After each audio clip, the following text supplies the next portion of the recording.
All right, perfect. Thank you everyone again for joining.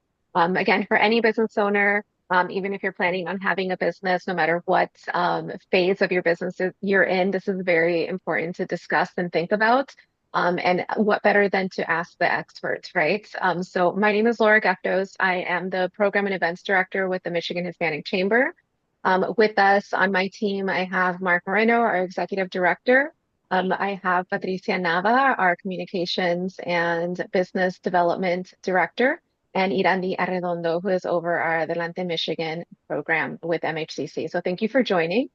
And as I said, we do have some experts on the call. Again, if you have any questions throughout any of the panel questions or any of the discussion, please let us know. Unmute, don't be shy. We're all friends here. So with that, I'm going to go ahead and introduce our panel. So with us, we have Jack Meyer, who is currently the head of investment banking at Comerica Securities, a subsidiary of Comerica Bank. He has spent more than 30 years in securities industry and investment banker and has held senior leadership in positions at several prominent financial institutions. So thank you, Jack, for being with us. We have Noah Hardin, who is the national manager in Comerica's wealth planning group with over 20 years in the financial industry. He leads a national team of wealth planners and strategists who advise high net worth individuals about strategies to help them meet their financial objectives. So thank you, Noah, for joining us. We also have Bob Buchanan, who is the National Practice Leader for Business Transition Planning team of Comerica Wealth Management. Him and his team collaborate with colleagues with commercial bank and retail bank to assist their business owner clients develop custom transition plans and implement solutions based on and incorporating a detailed understanding of their personal values, asset growth, wealth transfer goals, and vision for their legacy. So thank you, Bob, for joining us. And last but certainly not least, we have Kelly Burnell, who is a member co-chair of Bodman's High Net Worth Practice Group. She serves as a trusted advisor for high net worth individuals and families and assists them with managing and many aspects of their personal and financial affairs. She advises clients on estate planning, trust and estate administration, wealth transfer and tax planning matters, business succession planning, and the formation and administration of private foundations. So definitely a mouthful for all the experts here. Thank you all for joining. Again, I think this information is very, very valuable for any business owner, anybody within the industry as well, because even if you're not near retirement, you just never know what's going to happen tomorrow, right? So you need to have some form of plan for your business in place. So with that, I'm going to go ahead and start asking our questions, right? And again, if people on the call have any other questions, feel free to unmute and chat. Please do not be shy. We love the interaction. So I'm going to go ahead and start with our first question to the panel. And I'm going to go ahead and direct this one to Bob. What is business transition planning and why is it important? First, let me say thanks for having me here, and thanks for being here, all of you. I know as a former business owner, it's difficult to carve out time during your day for stuff like this, and we really appreciate your time. Whenever I'm asked that question, I kind of like to take a step back and talk about why we have this conversation to begin with. Why do we even talk about business transition planning? And there are a lot of reasons for that. One is that your companies, the businesses you own, are not like publicly traded companies. There's not a faceless board of directors sitting off somewhere in a different state making decisions, right? You don't have thousands of unknown shareholders. I mean, if there are any other shareholders at all, it's generally your family and your friends. You don't have thousands of anonymous employees, right? Just like shareholders, people who own businesses know their employees and they come to be friends and almost like family. If, like me, when I was a business owner, many of you probably spend more time at your company than you do with your family. Oftentimes, the business feels like a member of the family. I can't tell you how many times I've talked to children of business owners who have said that the business felt like a sibling, that it felt like a brother or a sister sitting at the dinner table with them, only they couldn't see it and it never got in trouble. And these are the kinds of things that make your businesses different than a big public company. In addition, business owners themselves, you yourselves are fundamentally different than non-business owners, right? It's very likely that a single asset is a substantial portion of your wealth, and that asset is illiquid, and that asset is that thing that feels like a family member. It's your business. It's very likely that the business you own is going to create more wealth from you than any other asset. That's what's driving the income in your family and the wealth creation in your family. It's not like the investments that are held by non-business owners, right? You can't just pick up the phone and call your broker or your financial advisor and say, hey, I want to sell X number of shares today, and then get a check in the mail. All of these factors make it different for you and make planning different for you. Everything that you do in your business life affects your personal life, and probably much of what you do in your personal life affects your business life. Most of you will only go through this one time. You'll only exit your business once, and you need to really get it right. And that's why this conversation is important. So let's talk about what business transition planning is. And I think that answer can be different depending on who you're speaking with.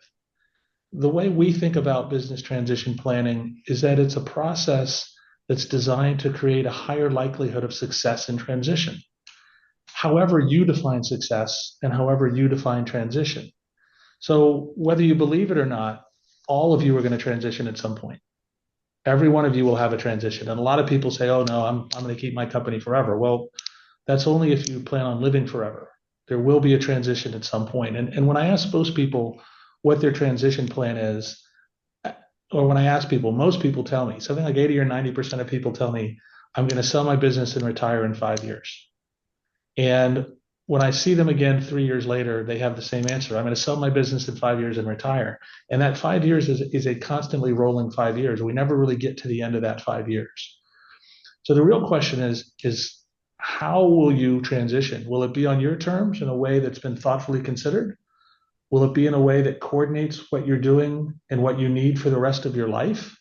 Will it be in a way that isn't random? Someone doesn't knock on your door and say, hey, I want to buy your business and here's a check. Because when you do it that way, and by the way, most businesses transition that way, someone knocks on the door. When you do it that way, you may or may not be leaving gaps.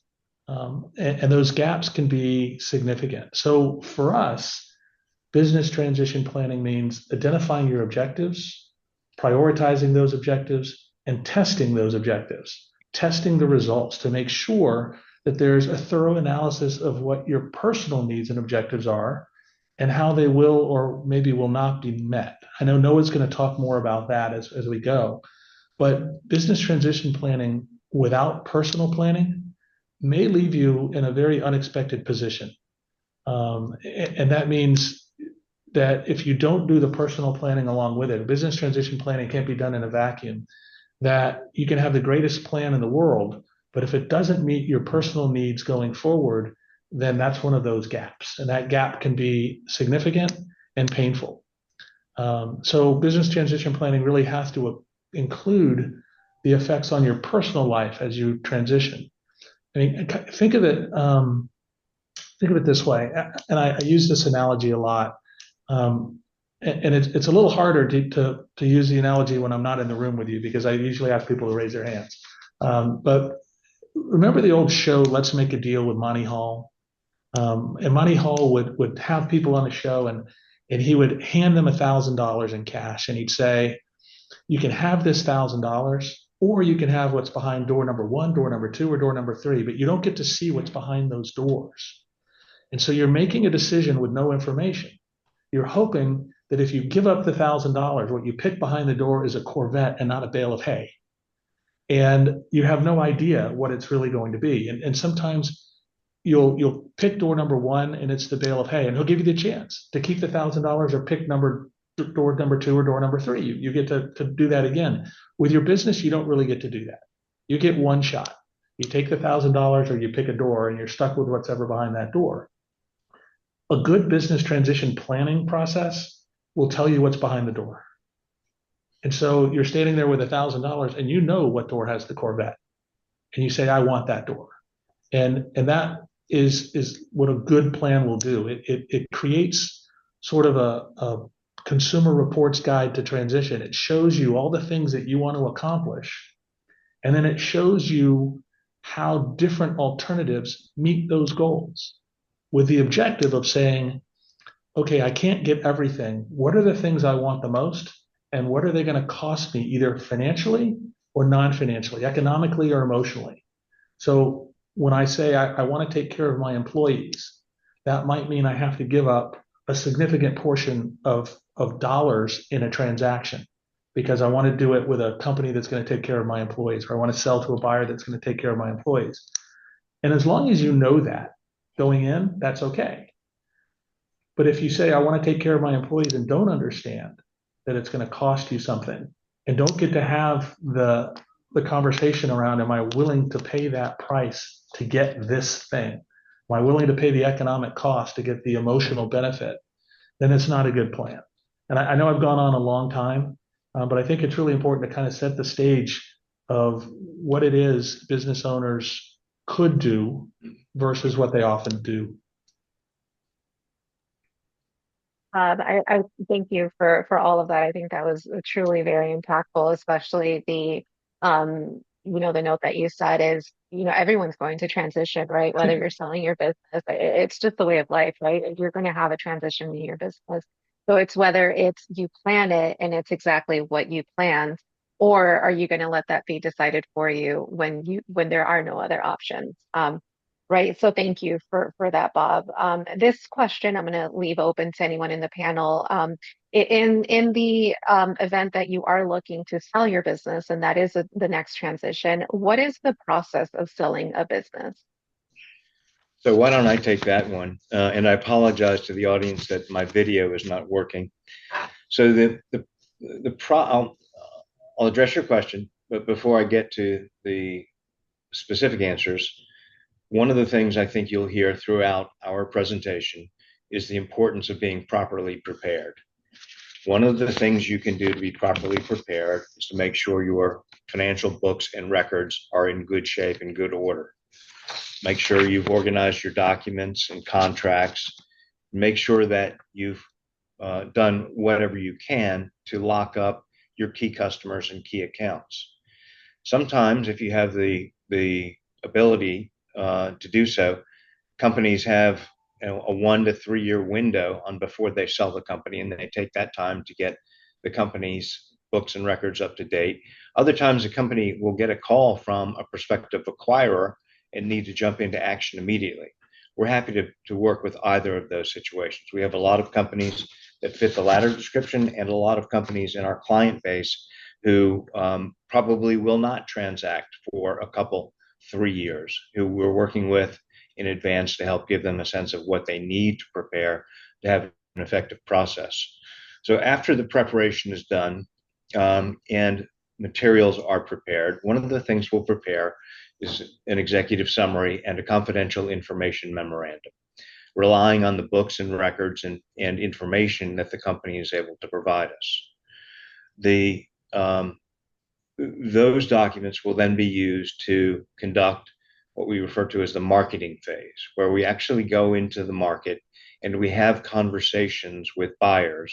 You've approved our conversations with all of these buyers. We just don't go randomly into the market. Once we received your approval, we go talk to a host of private equity buyers, family office buyers, strategic buyers, and others.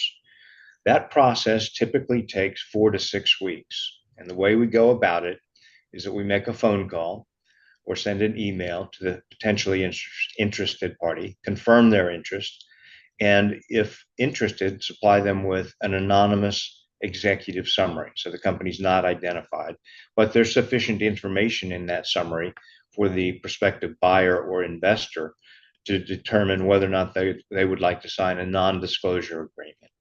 Upon receipt of the non-disclosure agreement, we will then provide them with a copy of the offering memorandum itself, which is a very detailed document that provides enough information to a buyer to enable them to at least place a range of values on the company that they're bidding for or investing in. As we move through the marketing phase, we begin to have very detailed conversations with certain of the buyers. And toward the end of the marketing phase, again, it's a 4 to 6 week process, we'll ask buyers to indicate to us in writing with an indication of interest the value that they would place upon the company based upon the information that we provided to them. We then work with the ultimate client to decide which of those interested parties does it make sense to spend a lot more time with. That moves us into the next phase, which is the intensive due diligence phase. That's where we'll host a meeting with each of the buyers and conduct a management presentation. That's a presentation that we've worked very closely with management to prepare, and it goes into a little bit more depth about the company and its background and operations than that which was contained in the confidential offering memorandum. We also grant interested parties access to a data room. A data room is where we've worked with the company's counsel and accountants to load it up with all relevant documents for buyers to evaluate and consider prior to placing a final offer on the company. Once the buyers have had adequate time in the data room and have had the management presentations, we'll ask them to submit a letter of intent. A letter of intent is a slightly more matured version of the indication of interest received previously. And we ask and expect the buyers to tighten up their range of values in that letter of intent for the reason that they've had access to management, they've had access to the data room, so they should be able to place a pinpoint valuation on the company, if not a very tight range. We'll then solicit, after further due diligence, facilitating further due diligence with all the buyers at that point, we'll then ask for people to prepare their final bids, typically along with a marked up version of the stock purchase or sale purchase agreement. If not a marked up version, then at least an issues list, a list of items that they may have issue with in the legal document that has been drafted to finalize the sale. We'll continue to work with the buyers to negotiate a final price in the context of what they would propose to do with the purchase agreement, because the devil is in the details in all of these deals. You just don't look at the headline number of valuation and select a buyer. You also have to look at what may be contingent in the form of payouts, what they're proposing to hold back in the form of escrows, and what adjustments they're proposing to make to working capital. We then work with the company, and again, this is the final 6 to 8 week process. We work with the company to select a buyer that we'd like to work with exclusively for a period of time. And during that period of time, there's a lot of negotiation around the sale and purchase agreement. We select the bid and move toward closing. Closing can take a matter of weeks, can take a matter of months. It's dependent upon whether or not you have to obtain regulatory approval, whether or not the buyer is obtaining financing, and things like that. So overall, it's a 6-month kind of process that we undertake as your investment banker, but that's a high level description of a very detailed and time consuming process. Zach, yeah, definitely. That's why, again, to reiterate, it's important to start early, right? Even if you're not planning, it's good to know. I think you answered a little bit of the next question. But how can a business owner know what their business is worth? And how can they maximize the value, proceeds, and the transfer? So I'll take the initial crack at that and then leave it to my more experienced partners, Bob and Noah. So how can you know what your business is worth? There are a couple of instances in the life of a transitioning event where you're going to get indications of value for your business. One will be if Bob and his team come to talk to you about the various alternatives that are available to you. They'll look at valuation using publicly available data to give you indications of what the business might be valued at. If you decide you want to go to the next stage and work with an investment banker, i.e. us, we also perform a valuation exercise using standard methodologies. And we on the investment banking side don't charge for that valuation. It's part of a formal pitch that we'll make to the client. Ultimately, the value of a business is going to be determined by what the market will pay for a business or what the ESOP can afford to pay for the business. And that's dependent upon financing terms and a whole host of other things. And then we have internally, Bob and Noah and others who spend a great deal of time working with our clients to help them properly prepare from a trust and estates and planning perspective so that they can mitigate any taxes that will result from a transaction.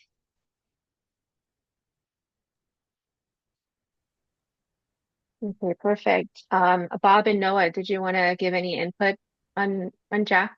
Yeah, just quickly, and then I'll let Noah and Kelly jump in. So what Jack said is right. You can get a valuation, or you can test the market. Are really the two things. And I was in the valuation business for a lot of years, and people would come to me and say, I have a buyer, and I'd like to get a valuation because I'm thinking of selling my business to this buyer. And my response back was, I think that's a bad idea, right? Getting a valuation, if you're getting ready to go to market, will almost always set your expectations inappropriately, right? A valuation, we can tell you what we think the market will do, but we can't tell you what a specific buyer will do. A specific buyer may have some synergy that we don't know about. And while we can give you a valuation range, if uh, if you're like most business owners, you see that valuation range and what you see is the top number. You say, my company is worth this. And they'll convert that into a multiple, or they'll talk to someone and someone will say, yeah, I sold my business for 9 times EBITDA. And they think their business is just the same. And so it's worth 9 times. When you set expectations like that, a lot of times what will happen, and I think very little good can come from it. A lot of times what will happen is you will pass on a deal that might be the best deal you could get, right? You've got a valuation in hand and it says your company's worth $10 million and somebody comes in and offers you 8.5. And you say, no, I've got a valuation that says it's worth 10. Or the reverse of that, you may have a buyer that's willing to pay you much more than what the valuation says, but you're stuck on what it says. And you say, well, as long as they hit that $10 million number, I'm okay. When maybe it is a strategic buyer who has some synergy and will pay you 15. And so very little good comes from the valuation process if you're getting a quote business valuation from a valuation provider rather than an investment banker. Um, as far as what that value means in your pocket and what that means to you in the future, it can be very different. And I'll let Noah and Kelly, I know they're the planners that really help people with the tax issues and the estate planning sort of address those issues because there are things you can do ahead of time to maybe mitigate some very late term taxes that are going to come your way. Again, everybody transitions. At some point, I hate to break it to you, everybody dies, right? And there's going to be an estate. And so Noah and Kelly really are the ones who are help on that side. Well, I'll be very interested to hear Kelly's perspective on this because she's kind of living this conversation on a daily basis because and especially in a focused presentation like this on business transition, we're thinking the most value you can possibly get for your business. But the opposite side of that is sometimes true on the personal planning side. And so if you're thinking about estate planning and estate tax planning, the lower value sometimes is better depending on how you're trying to transfer some of that. And so I'll kind of leave it there. Kelly, if you want to kind of pick that up. Thanks, Noah. So, yeah, on the planning side, in my world, to the extent you're thinking of, exiting the business, whether it's because you want to kind of step aside, have the children come in and take over, whether you're looking to have an exit to a third party, all of the different options that are available, we got to take a step back. And what we always talk about is the pre-transaction planning, the wealth transfer planning, which can mean so much. And in the world where maybe your family's involved, it's how can I successfully transfer it to the next generation? Maybe I'm not looking for that exit to the market quite yet. And the looming taxes is always a big, component of the planning element, not only on the income tax side and how you can minimize that. But particularly if you're looking to shift to next generation or the wealth, is your estate and gift tax. And we live in a world right now, obviously, with it's very current with the election coming up and sunsets on the tax laws. The most that a person can transfer during lifetime or at death right now is $13.61 million. As the law stands currently, there's going to be a sunset after 2025 that drops. They predict it's going to be around 7 million. When you look at the value of the business and how much that may make up your estate, it could put you over that level. And then you have to keep in mind, it's not, that's just one element of all the assets. You look at life insurance. A lot of business owners will look to purchase life insurance to help facilitate potential transfers. Death benefits could be taxable if not structured properly. So when we start talking about business transition on the kind of estate wealth transfer side, one of the questions that we would bring up is you're looking forward is what are your goals and objectives? Obviously, the vision, the legacy for the business is critical to determine the best path forward. And then you start looking at if I want to transfer, for example, to the next generation, to the family, how can I do that as tax efficient as possible?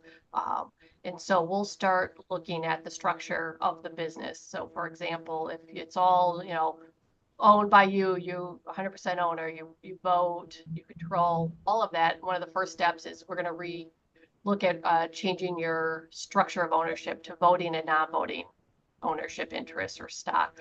Because the benefit there is if I want to start passing through a gift, for example, to my children, some of the ownership, maybe I want to give them some of the equity, some of the upside potential, but I don't want to give up the control. Well, I can achieve that by having two classes of stock or classes of ownership, the voting and non-voting, have you retain some of the vote, the control, and pass the non-voting and take advantage of discounts. So in the gift and estate tax world, what's really important is how can I transfer value if I'm looking to transfer value at the lowest cost possible, the least amount of my exemption that I can utilize because I need to maybe preserve it for the future. In this world right now of this almost use it or lose it, and we know what comes from the election, it's also making people think about, well, I want to use it all because I might not have it.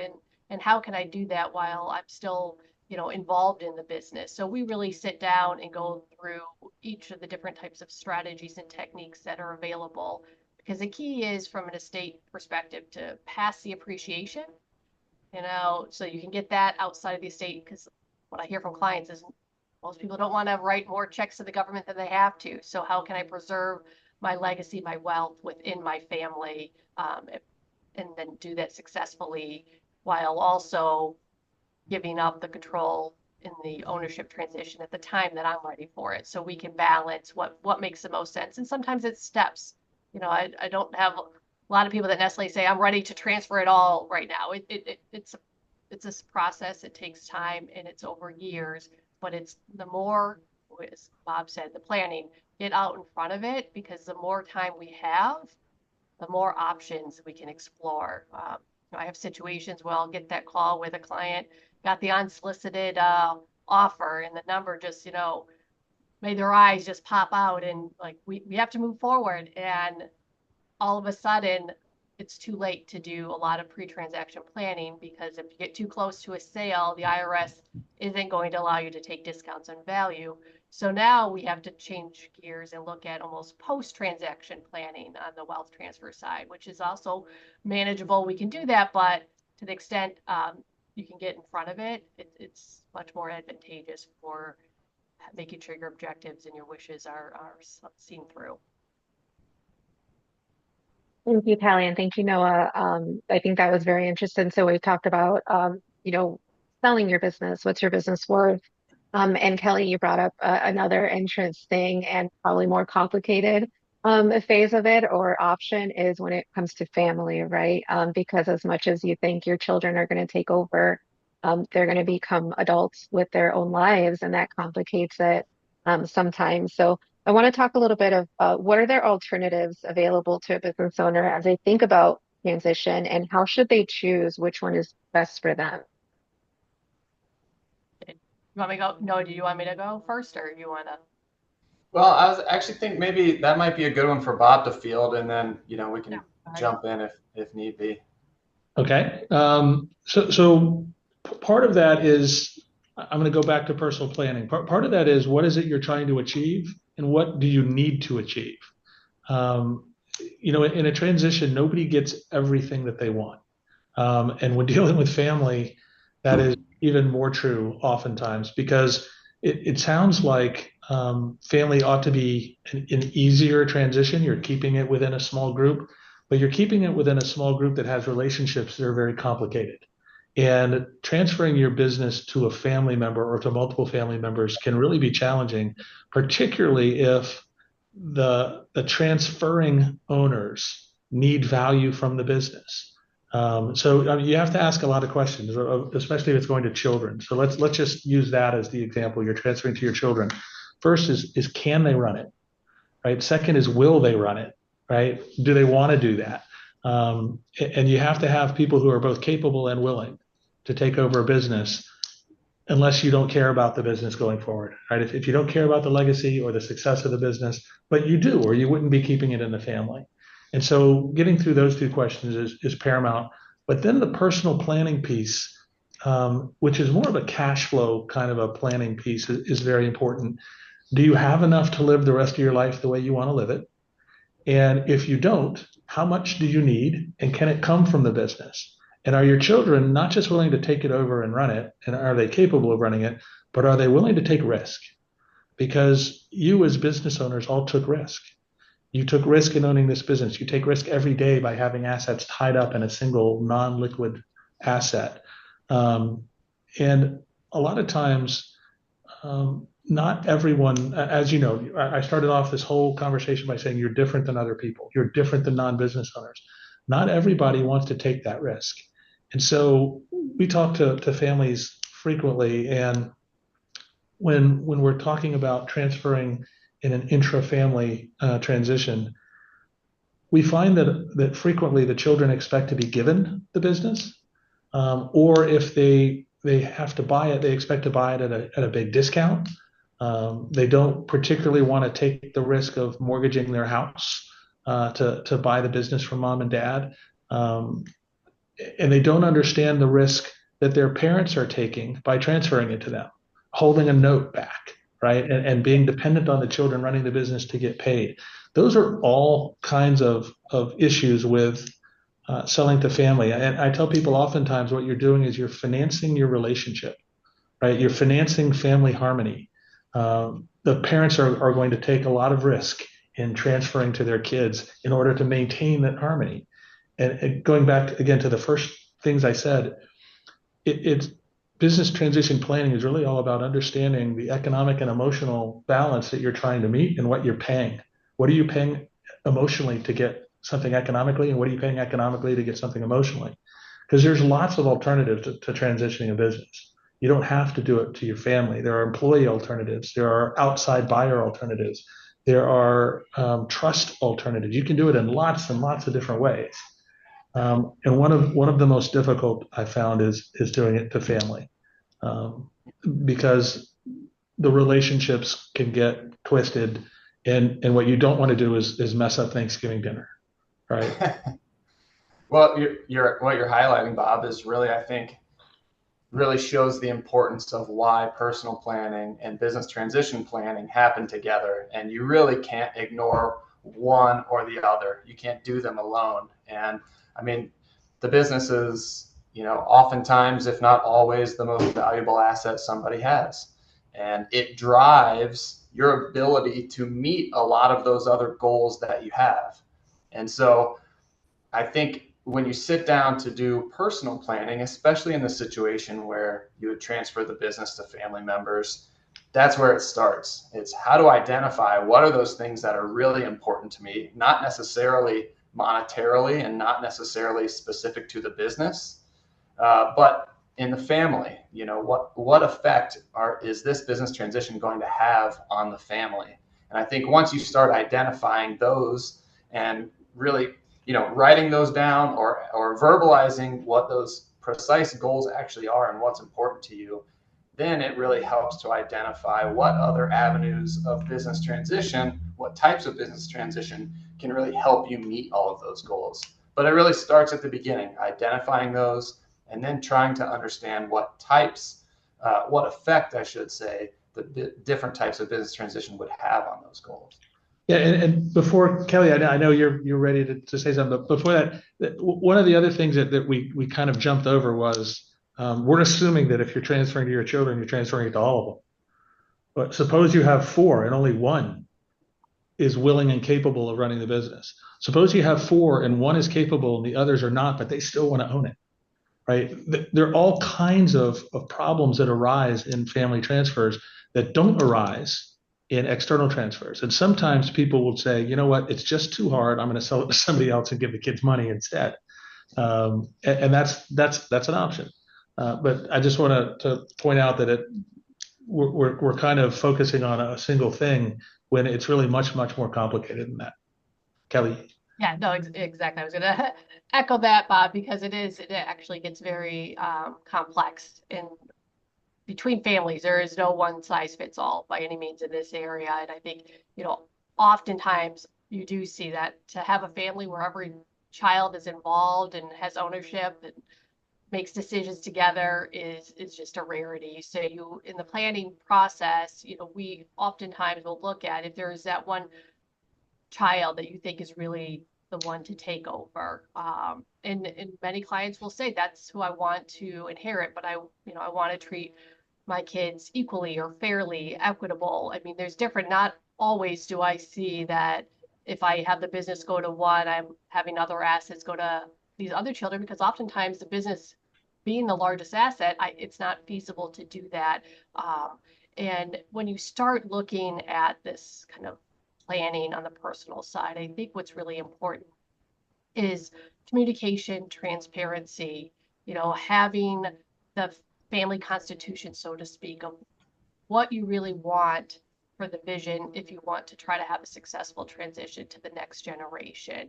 I think what we find is, with the next generation's kind of kept on the outside and then they're just kind of handed something, it makes it harder for it to continue to operate successfully. So you really want to make sure to, at the right times, get them involved in what you're planning. You're dictating it. You're laying out what your goals and objectives are, but the more they can hear it from you is going to help with the transition. But we often get involved in a lot of discussions around, the structure between not only ownership, but who's the decision making. Maybe perhaps you want to give ownership to everyone, but more of that control, management, decision making to one child. But again, more hearing it from you of what your intentions were. Not to say it's going to be perfect and there isn't going to be some, arguing or animosity, but that's what we're trying to work towards and gear up for that as part of the planning. And I think the other key point too, I wanted to make sure I was going to address is just a financial independence for yourself as you're looking at a transition, because oftentimes when you're thinking about giving it to the kids, either are you gifting it, are you selling it to them so you can have some cash flow? I find very often with business owners, you invest everything back into the business, right? So to have a financial independence outside of the business, when you give it up, through a gift, you don't get distributions anymore. That's a big deal. So before you even start thinking about, passing on to the next generation, you want to look at yourself and what makes you financially independent. What do you want? Do you want to perhaps even split the businesses and have a rent coming from the real estate? You have call out the real estate. You still have that ownership, so you have a cash flow. There's a lot of ways to structure it, but I think not lose sight on your kind of number one, your priorities for your lifestyle in any sort of transition process. Kelly, I think that's all great. And I think that's the most important point when I talk to business owners always is start with personal planning and make sure you're taken care of, because no matter what your transition plan is, if it doesn't meet your personal needs, it's a bad plan. Couple of just quick points. We used to always say that, what we do is really sort of financial psychiatry, right? We are dealing with families all the time and helping them work through these relationship issues. One of the things I find frequently when businesses are staying within a family and going to one of multiple siblings is that the other siblings don't understand the risk that the one is taking, right? The one isn't just getting something that's going to produce money for them all the time. They're taking a huge risk by having their assets tied up again in a single non-liquid, untradeable business. And if things turn bad and everybody says, oh, well, the business is stable, it's completely unrisky, go back to COVID. How many businesses were stable and unrisky right before COVID hit? Go back to the 2008, 2009 recession. How many businesses were completely unrisky and stable until that hit and fell apart? Right? There's nothing that's not risky about being a private business owner. The other point is that when you're keeping it within a family and you're moving it down to multiple siblings, they may also want to keep it in the family to the next generation. And then you're not talking about siblings anymore. You're talking about cousins and maybe second cousins beyond that. And they may not even know each other, right? The relationship changes dramatically. So having a system of governance in place, if you're passing it to multiple children before they get it, is really important. Making sure that there's a shareholders agreement that defines rights and responsibilities, making sure that there's a system of governance that gives everybody a voice, but doesn't give maybe necessarily any single person complete control. Those kinds of things will keep a business going much longer and more successfully than if you do it without that. And if you pass it to them before you create that, then you have a lot more voices in the creation of that governance system, which makes it that much more difficult. Well, one of the things that I'm thinking about as I'm listening to everybody else answer is how many issues there are out there to actually think about and plan for in advance. I mean, you can't get to the closing table without thinking about all these things beforehand and well in advance. And so I think considering the timing of when you start planning is really a key consideration. And it's pretty easy to say the earlier the better. The earlier you can do this is always better. But these are all good examples of why, because you have to identify these things first. You have to think about them, talk through them, and figure out what's important to you, and really come up with a path for each of these. And so just a quick example of that, Bob and I are actually working with somebody right now who's in the process of selling their business. And this is a C corporation. And C corporation shareholders, if they meet the requirements, they can shelter $10 million or more of their capital gain from being taxed when they sell. And so, there's different hoops to jump through and so on, but that's the premise. And that $10 million you can shelter is per owner. He owns the whole thing. So he can only shelter $10 million, but his gain is much larger than that.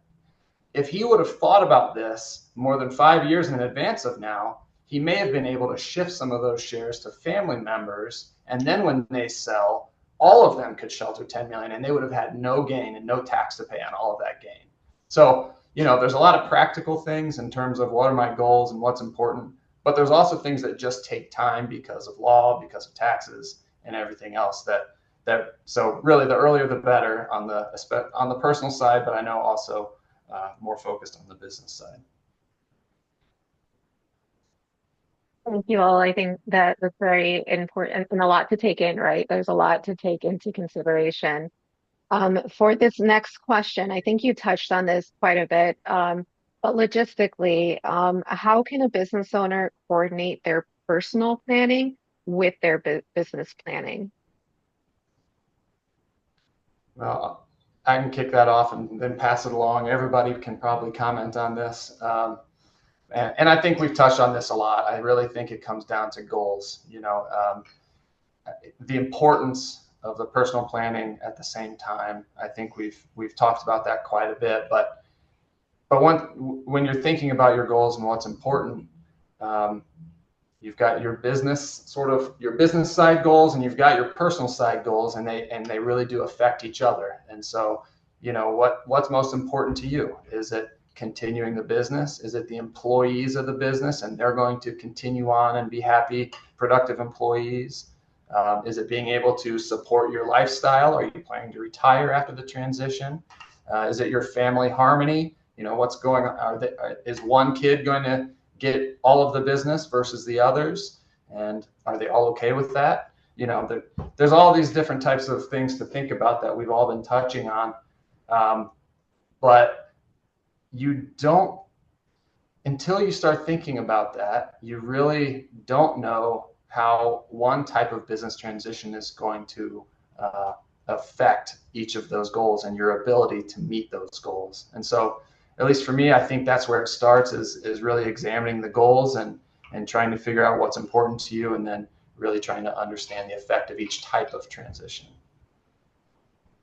Yeah, I think that's exactly right, Noah. And just a couple other comments too on this is working with all of your advisors, collaboration and teamwork. Because what I find is, if you're just doing something maybe on the tax side, but it doesn't work well on the business side. So you just need to really have everyone on the same page, bring everyone together. I know we all work together often, and it's really great to be able to collaborate, because you're going to get the best planning on both the personal and the business front. So in having good documents in place as you work through the planning, Bob talked about the shareholder agreement, which is critical for the business succession planning and having a good governance structure. But then how does that tie into your estate planning document? So they talk to each other, and so you want to make sure that you have these visions and these goals, and that all the documents line up to achieve that. I love that you said that. I was making notes as Noah was talking, and what I wrote down was bring in all your advisors. Right? You have to coordinate between people. You have to bring everybody into the conversation. And what you said about the documents is so important. A number of times I've worked with people where we've read their estate planning documents and we read their business documents, and they don't line up. And they believe that the shares in their company are going to their children when they pass, and their business document says they're not. What's happening is someone else has a right of first refusal, and the money from the shares is going to their children, but their business partner is getting the shares. And so not having that coordinated can really throw a wrench into what your plans are, and you're no longer there to adjust that, right? You can't fix it. So bringing all your advisors together is really key. Thank you for that. Yeah, definitely. I actually wrote that down as well when she mentioned that. And as the experts and as some advisors that people would go to, I'm sure you see a lot of scenarios when somebody's planning on making a decision and you're just like, I don't know if that's the best one to make, and you have to be professional about it, of course. But if you could just tell us, what are the most important pitfalls to avoid when preparing for a transition for anyone on the panel? Jack, why don't you talk about pitfalls to avoid when preparing for a transaction? Because I know there are a number that can throw a transaction into chaos. Sure. So we've touched upon some of those. Bob has, but one of the things that can throw a transaction into chaos is not being properly prepared, whether that's from the trust and estate tax planning front or on the financial front. One of the things that we insist clients undertake before going to market is a quality of earnings review. What that is a report that seeks to present the financial information in a manner which is credible, predictable, reliable, and repeatable. It gives a buyer confidence in the numbers that we're presenting to the buyers or the investors in the marketplace. But having your financial house in order is critically important. Locking up your key employees is critically important.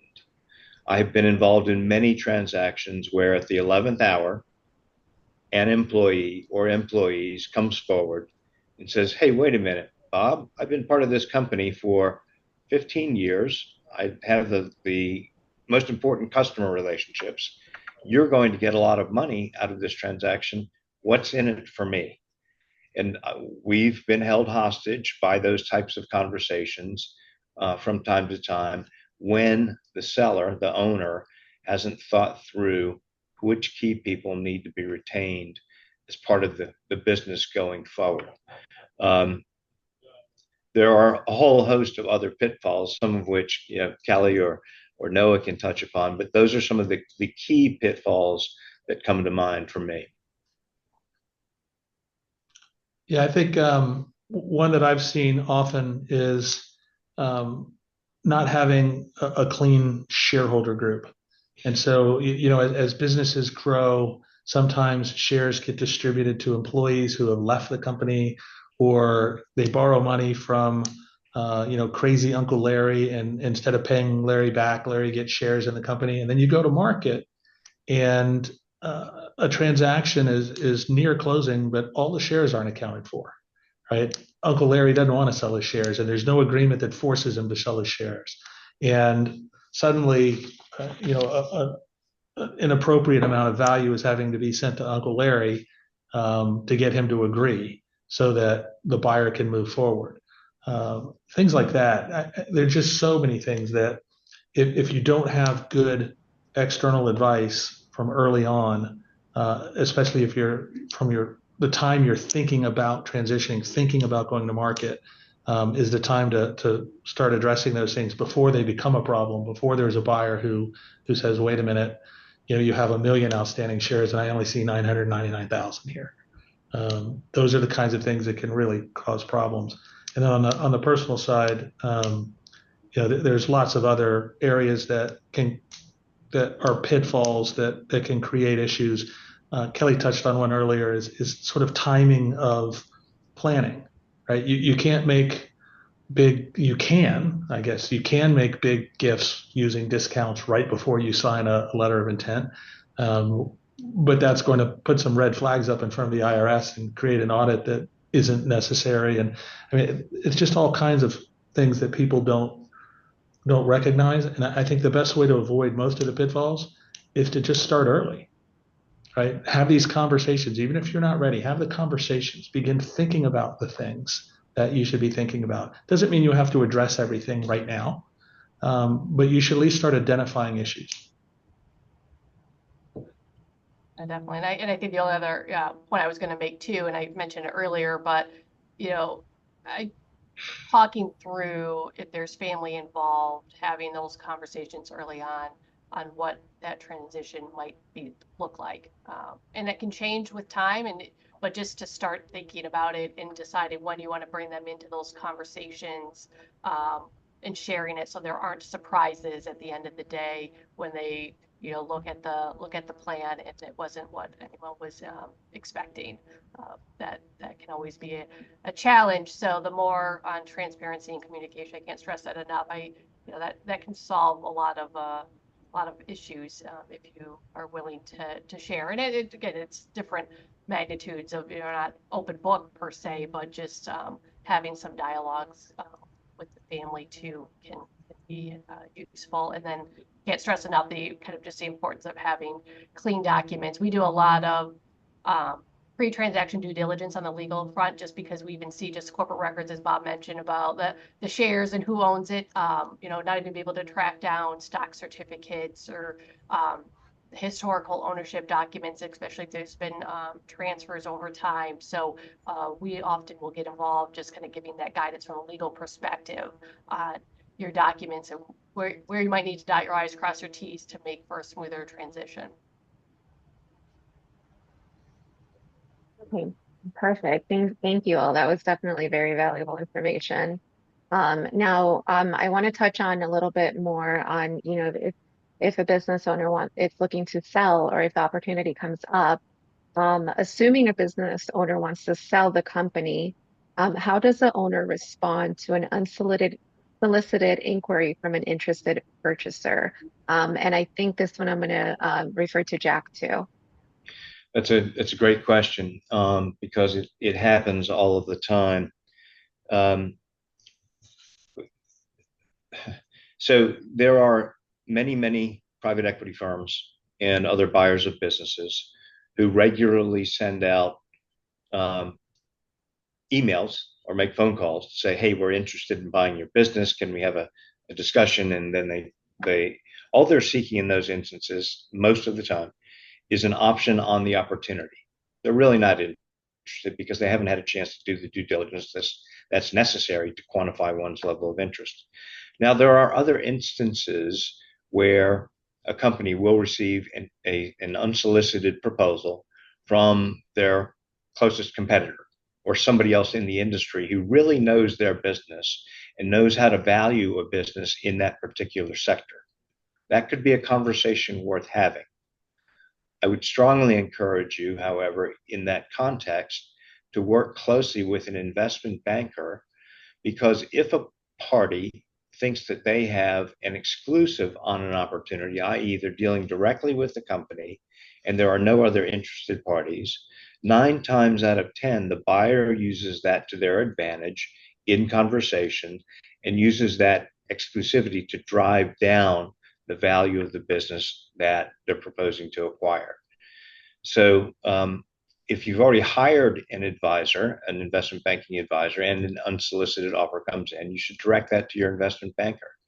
One of the things we do encourage prospective clients to do as part of the planning process is just keep track of all the inquiries that you get from private equity firms, from strategic buyers, family offices, what have you, because in that vast collection of inquiries, there may be a nugget or two that's worth pursuing, but you should have your advisor work with you to determine which conversations are worth having and whether or not you do it in the context of a full-blown marketing process, similar to what I described earlier, or you attempt to have a one-off negotiation with that particular buyer.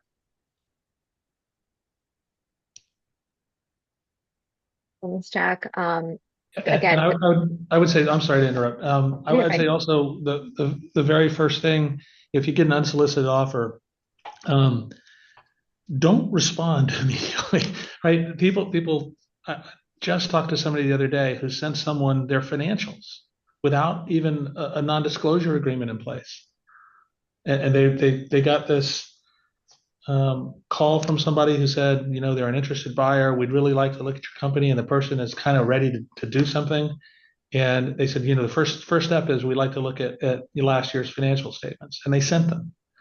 And I think it's really dangerous to respond without at least calling your attorney or calling, have a lawyer sitting next to you when you respond to make sure that you're not doing something that's going to put you in a bad position later.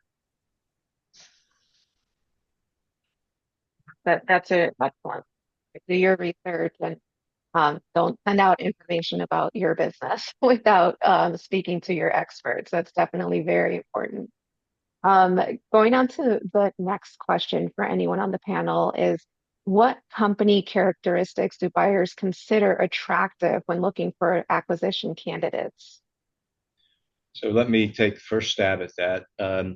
The most attractive and important characteristics that a buyer will look for will be recurring revenues, no customer concentration, quality of, no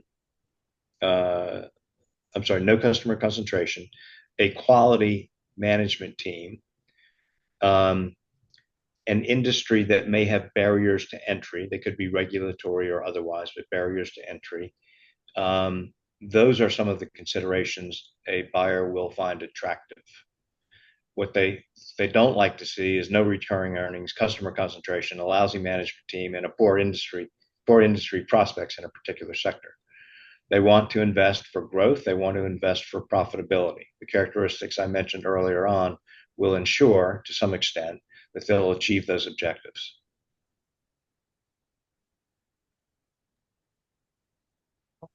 Anyone else on the panel want to give their input on that? Okay. Yeah, I just quickly, I think Jack's right about all of that. When I talked to, I said earlier, people set their value expectations inappropriately all the time. And usually that's because they're talking to somebody else who has a business that they think is just like theirs, and that person tells them what they got in a sale. And so they think that's going to be the value they get. Those valuations in actual transactions are very specific to individual companies. They are not valuations that are necessarily applicable to a like company. because the like company, just because they're in the same business, may not have the same growth rate or profit margin or um, like Jack was talking about, customer concentration issues or lack of customer concentration issues. Um, I think when you're talking about buyers, buyers have very specific desires in acquisition. Um, Strategic buyers may want to look at a company because of a piece of technology they have, or they may want to look at a company because of a customer base that they have. And it may have very little to do with what they think is driving value in their own business. And so, what's attractive to one buyer may not be attractive to another. And it's hard to generalize, but I think Jack did a great job of saying, in general, they like a protected product with good margins and stable growth and, good customer base and great vendor relationships. But it's important for business owners not to focus on a particular aspect because there are so many variants of what makes a company attractive. And in general, working toward having a diverse customer base and having repeatable income, those are attractive to everybody. But there are very specific things in specific companies that might be attracted to very specific buyers. So it's hard to be too general there. Okay. I do have a question in the chat on that note as well from Mark.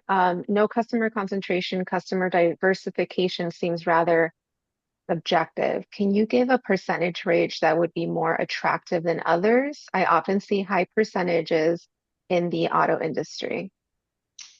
So there are certain industries where high percentages are typical, auto being one. But I would say uh, customer concentration north of 15% for one customer is probably a concerning factor for private equity buyers in particular. If it's a strategic buyer, customer concentration may not matter to them as much because they're going to be merging your customer base with their own, thereby diluting your customer concentration. So if I see 10 to 15% to more than one customer, I'm going to ask questions of the client about that, see whether there are ways to further dilute that customer concentration by adding new customers perhaps, or selling more to existing other customers. Yeah, I think that's right. But I'm going to go back to specificity. I'm working with a customer now or a client right now who something like 85% of their revenue comes from a single buyer, single customer, which sounds really awful. But that buyer, that customer, is dependent on what this client makes, and they're the only people in the world who make it, right? And so that relationship is so synergistic and so symbiotic that it's not such a bad position to be in, having this 90% or 85% revenue client. In fact, they're so integral to that customer's product that customer has a right of first refusal on their business, right? And so sometimes that customer concentration is a really advantageous position to be in. I would say generally not so much. Perfect. Mark, does that answer your question? Okay, got a thumbs up. Thank you. Okay, so I'm going to shift a little bit as well. So we talk a lot about the future, right? But this one's specific to now. For Noah, any advantages to selling a portion of a business given the economic conditions that we exist today? Well, I'll touch maybe a little bit on what comes to mind more on the personal side, but I also think maybe other panelists will be able to answer that more fully. The first thing that comes to mind to me is selling a portion of the business, and then step two is what effect does difficult economic conditions have?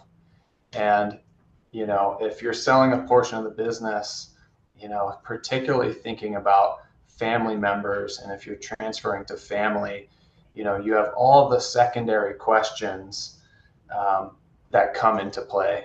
So, Are they, Bob touched on a lot of these things. Are those family members currently working there? Are they able to manage the business? Can they afford to buy a piece of the business?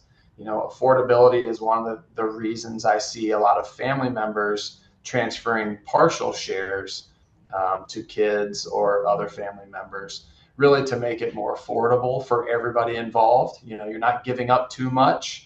And then whoever is buying into that is not spending too much potentially.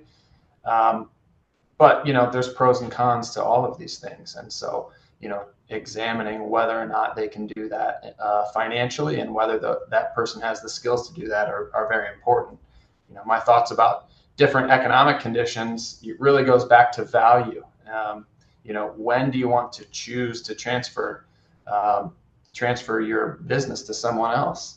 If you're thinking about estate tax, a lower value on your business, sometimes in lower economic times, is a benefit because you can transfer more to someone else while using up less of your estate tax exemption, potentially.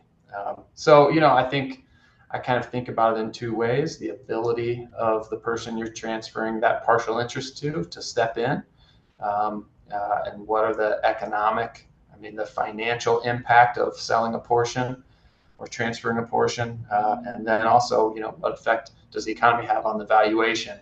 The first place is my mind goes. I'd like to hear what others have to say as well. So I'll jump in briefly. The economy absolutely has an effect on valuation. And to use a real-time example, in the mergers and acquisitions world, where I spend most of my time, we had a record year in 2021. 22 was a bad year. 23 was a bad year. 24 is turning out to be a so-so year. People are expecting 25 will be much better, largely for the reason that interest rates appear to be coming down. They've come down already a bit. There's expectations in the market that they're going to come down further, perhaps later this year and certainly in 2025. Lower interest rates help drive deal activity. Public company valuations help drive deal activity. When they're high, public companies are likely to be more acquisitive with using their stock as currency. What happened after 2021, which again was a record year, is that buyer expectations became very fulsome. Seller expectations, business owners' expectations of value became very fulsome because there was so much M&A activity. Interest rates were then favorable, and valuations, EBITDA multiples, were high. What's happened is that in this more difficult environment we've been through with higher rates over the past couple of years, those seller expectations have failed to adjust downward very significantly, while the buyer expectations are much lower because it costs them more to finance and buy a company. So the disconnect between buyers and sellers continues to exist. I think it's diminishing, and I think we'll see it further diminish in 2025, leading to more transaction activity. But the current market conditions, economic conditions, most certainly affect deal activity.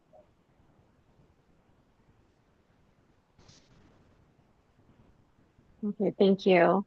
Um, Again, all valuable information from this topic too. And with these questions, we heard a little bit about also how your key employees or your managers or your management team is so key, correct? Whether you're planning on selling your business and that one employee comes to you and says, "Hey, you've been such a key role in your business being successful." So with Bob, I'd like to hear a little bit, if you could talk a little bit about employee stock ownership plan. And would you tell us a little bit more about how the employee stock ownership plans work and who might be a good candidate for them? Sure. I'm going to do this at a very high level because we could have a 3-hour conversation just on ESOPs. These are called ESOPs. ESOPs are friendly buyers of companies. They're a buyer that you create yourself. And it is a trust. And people think what they're doing is they're selling to employees. What they're actually doing is they're selling to a qualified plan, like a 401k plan that invests primarily in the stock of the company. And so when they sell to an ESOP, the ESOP functions as an entity with a trustee. That trustee is there as a fiduciary for the beneficiaries of the ESOP plan, who are the employees. You can sell your shares to an ESOP. You sort of create the ESOP yourself. You sell shares to the ESOP. The ESOP has no money to buy those shares, so you either have to take a note or the company borrows money from a bank, lends it to the ESOP, and the ESOP uses the money to buy your shares. The way it gets paid back is that ESOP, now holding shares, gets distributions from the company. It takes those and sends it right back to the company to pay off the debt that it has to the company, and the company uses that money to pay it back to the bank. There are really interesting opportunities sometimes in an ESOP, especially for companies that don't have a great outside market, but are stable companies. So if you have a company that has a customer concentration issue, like the company I was talking about earlier, that is very stable because their customer can't make the product without their input, that might be an interesting ESOP opportunity. There are not a lot of buyers who want to buy a company with that kind of concentration issue, but an ESOP will. An ESOP is a ready buyer of shares at any point in time for fair market value. So you're not going to get strategic value out of an ESOP. You'll get fair market value determined by an independent appraiser. But there's some interesting tax advantages as well.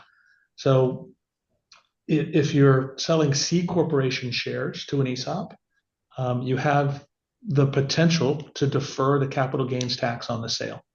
And if you reinvest your proceeds correctly, you have the potential to defer them forever. If the company is an S corporation, and a lot of companies will convert to a C corporation so the owner can get that benefit, and then 5 years later convert back to an S corporation. If the company is an S corporation, the portion of the company owned by the ESOP, the earnings related to that portion are non-taxable because the ESOP is a non-taxable entity.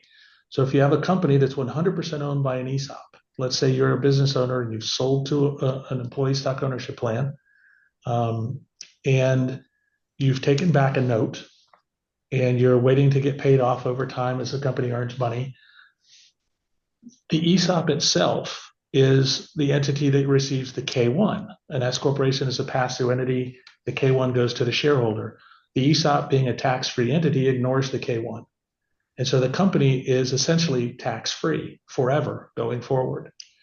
It uses that tax benefit to pay off the debt to the seller. And then going forward, it uses that tax benefit to pay off what's called the repurchase obligation. So the shares are held in trust for employees. At retirement, those employees can put the shares back to the company, sell them back, and the company has to buy them. The ESOP buys them back. And that tax benefit allows the company to buy those shares back. And so it becomes a retirement plan that is self-perpetuating through a tax benefit. It sounds very complicated. There are some complicated pieces of it, but it's really not as complicated as it sounds. If you draw it out, it all makes sense. Companies that are good candidates to be ESOP companies are companies that have, I would say, more than 50 employees. If you start getting lower than that, it becomes a little more complicated. Stable cash flows, and a very good management team. So the management team stays in place. Unlike other types of transactions, if you sell to a third-party buyer, you might displace all of your management team. Nothing changes in the company when you sell to an ESOP. So even the owner can stay as an employee for an indefinite period of time. Nothing changes in the company. But it has to be a company that can sustain itself into the future and be able to repurchase those shares. So companies that are very volatile, probably not good candidates. Companies with 10 employees, not good candidates. Companies with a large union presence, probably not good candidates, because union employees can't really participate in the ESOPs. So it's kind of a specific group of companies that work really well, but there are a lot of them out there.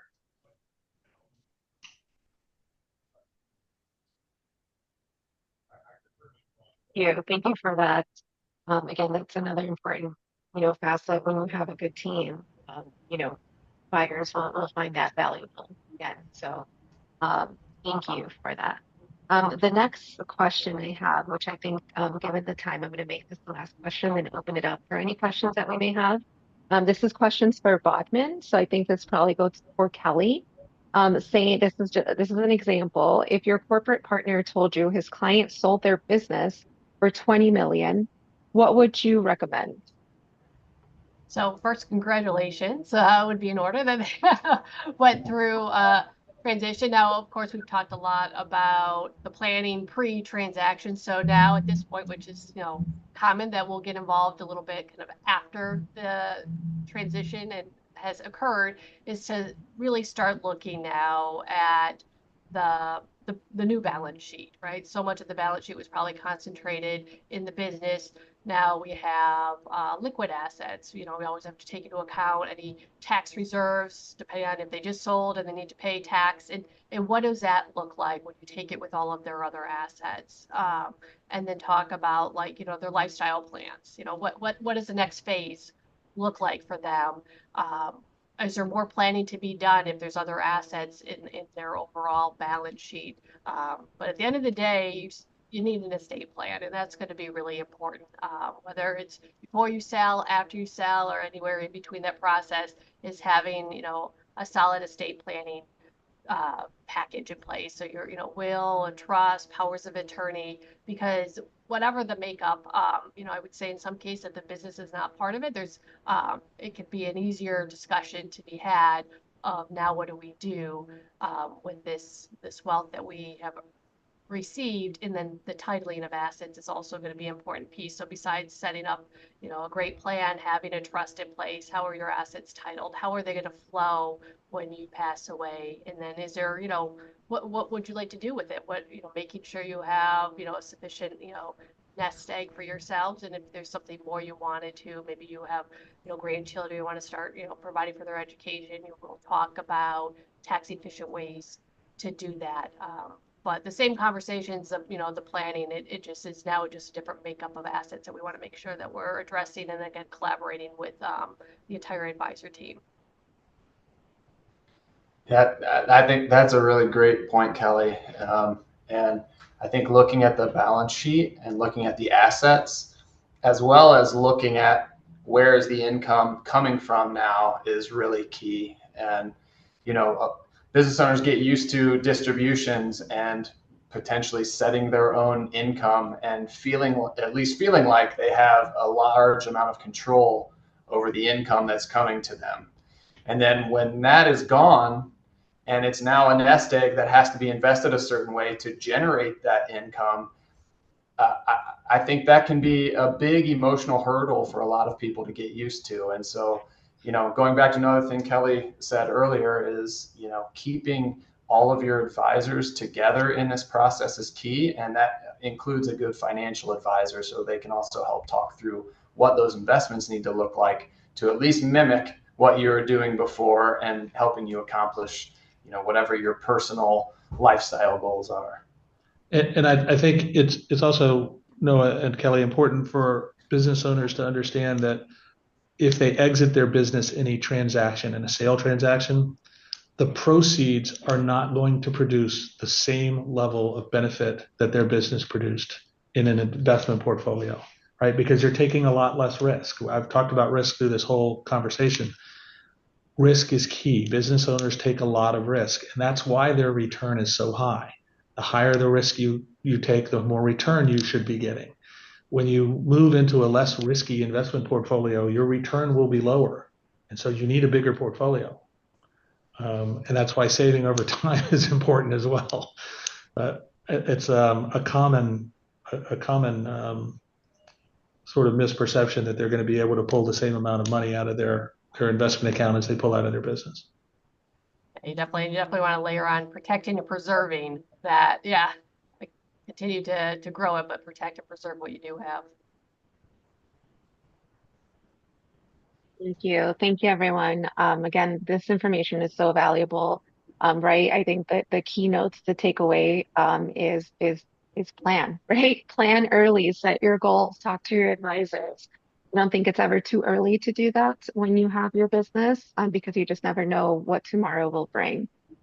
So thank you, Noah, Bob, Jack, and Kelly for all this valuable information.